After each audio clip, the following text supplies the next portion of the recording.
In today's video, I'm going to teach you how to build a Slack chatbot in 5 minutes with no code using emoji reaction triggers. If you want a simple way to automate replies in Slack without writing any code, this setup is a great option. We're going to use Zapier to watch for a specific emoji reaction on a message and then send an automatic response back into Slack. This can be useful for review workflows, internal support, quick acknowledgements, or routing messages for follow-up. To begin, open your desktop browser, go to zapier.com, and sign into your account.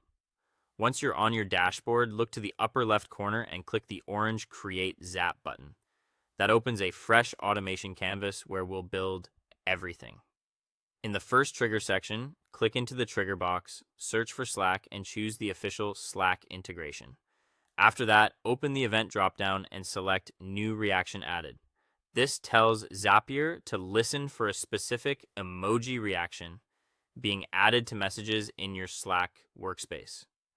Then click Continue. Next, connect your Slack workspace. Under the Account section, choose your connected Slack account or connect a new one if needed, and continue. In the trigger setup, click into the reaction field and type the emoji code you want to use as the trigger, like robot face or eyes.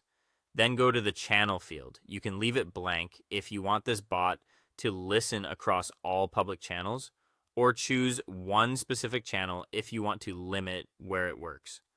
Click continue when that's set. Now test the trigger. Click test trigger. So Zapier can pull in a recent Slack example that matches your emoji reaction. You want to confirm that the sample includes useful fields like the message text, user ID, and channel ID. If everything looks good, continue with the selected record. Next, add the action step by clicking the plus icon below the trigger. Choose Slack again as the action app.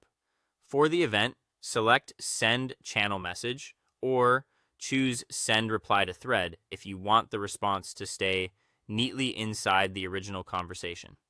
Click Continue and confirm your Slack account connection. Now it's time to map the response. In the channel field, use the Custom option and select the channel ID from the trigger data.